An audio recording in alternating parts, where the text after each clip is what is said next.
afternoon, classmates. My name is Already Video from The topic is the 7 qualities of good speakers that can help you be more successful. The first is they are well prepared. One of the most important qualities of good speaker is the ability to be prepared. When conducting any kind of public speaking, you are generally given a topic to focus on. This may be for the purpose of sharing your ideas, elaborating on your company, or just to spread the word about certain issue. So being a good speaker is always be prepared. Before you share your ideas or information, make sure you know the flow and the purpose of your topic.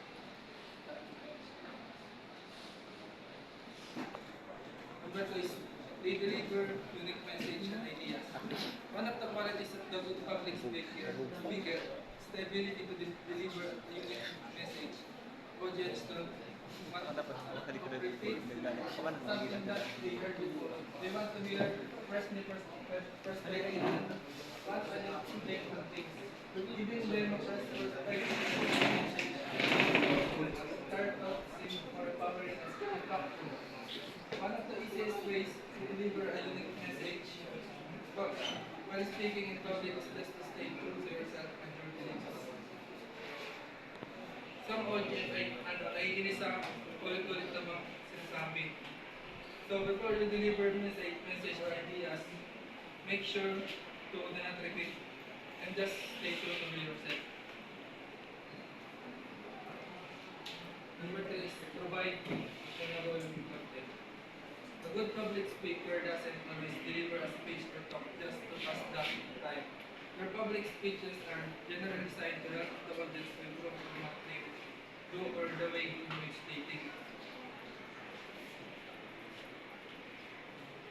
Number 4 is they can make the complex simple.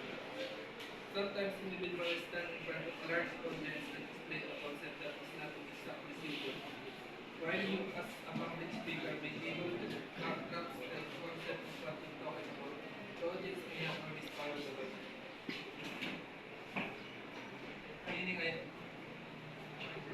may mga tao na hindi level or slow understanding or low gets. So being a good speaker, just make the complex simple so that the audience will understand you. Number 5 is they are charismatic. One of the hardest things to do is to captivate your audience when talking in public. The best approach to discuss and anything to do with the subject matter you are addressing, but rather the way in which you deliver your message is called charisma. Sometimes speakers struggle to catch the attention of their listener or audience. That's why some of the speakers are making punchline or bullet lines to captivate attention of their listeners. Number 6 is they are always open to questions. Public speakers often shy away from questions because they don't want to know immediately how the audience perceives the talk they are giving. This, however, reduces engagement with the listeners and important point is public speaking is to always be open to questions so that you can engage more with your audience. Being a good speaker, you're always ready for a possible question that the audience are giving to you. The last is they share instead of sell, give instead of take. This is one point that applies to those who are going to speaking in public about their company, profession, or product. Instead of trying to sell your product or idea, try to share your thoughts on it. This makes the talk seem more genuine and can result in audience opting for what you have to offer. This also helps the audience relate to you or your company. It means that instead of trying to sell your product, try to share your experience that made you successful to capture or to inspire your